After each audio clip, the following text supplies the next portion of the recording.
આવી પહોંચ્યા છીએ તો એમણે એલબીઆર માર્કેટિંગ લિમિટેડનું સમૃદ્ધિ ખાતર એમની તમાકુની અંદર વાપર્યું છે. તો આપણે એમનું થોડું ઇન્ટ્રોડક્શન લઈશું. શું નામ છે સર તમારું? શોભાજી કમાજી ઠાકોર, બરાબર. ગામ? ગામ સોની, તાલુકો દિયોદર.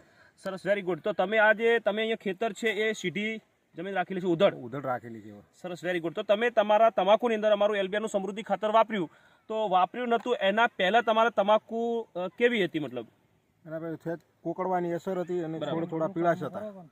બરાબર, પીળાશ. અને છોડનો વૃદ્ધિ કેવી હતી? વૃદ્ધિ ઓછી હતી. વૃદ્ધિ ઓછી હતી, મતલબ જો જોઈએ એવો વિકાસ હતો નહીં. જો એવો વિકાસ નતો. સરસ, વેરી ગુડ. તો આ નાખ્યાને કેટલા દિવસ થયા છે આજે? 15 દિવસ થયા. 15 દિવસ થયા છે. તો બરાબર, રિઝલ્ટ મસ્ત મળ્યું છે. તો 15 દિવસ પહેલાની વાત કરીએ તો આ બાજુ બતાવશું, કેમેરામેનને કહેશું કે આ ધોરાવાળી જમીનની અંદર બી એક નંબર તમાકુ અત્યારે હાલ દેખાઈ રહી છે. બરાબર, જબરજસ્ત એનો ગ્રોથ છે. એના પાંદડા બી મોટા મોટા થઈ ગયા છે. જેમ કે જેને પીલા આવે પીલા બી આવવાનું ચાલુ થઈ ગયું છે. તો સર તમને દેખાય છે રિઝલ્ટ તો મસ્ત મળ્યું છે. આ પોતે જમીનના માલિક છે. શું કેવું છે તમારું સર? મારું કેવું તો આ જે દવા નાખે કરી દીધી 100% મળ્યું. 100% મળ્યું છે. સરસ, વેરી ગુડ. તો તમારે બીજા ખેડૂતને તમે શું કહેવા માંગો છો?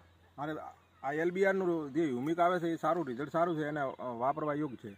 સરસ, વેરી ગુડ. સાહેબ તમારા બધાનો કિંમતી સમય આપ્યો એ બદલ બધાનો ખૂબ ખૂબ આભાર. Okay, thank you સરજી. ઓકે.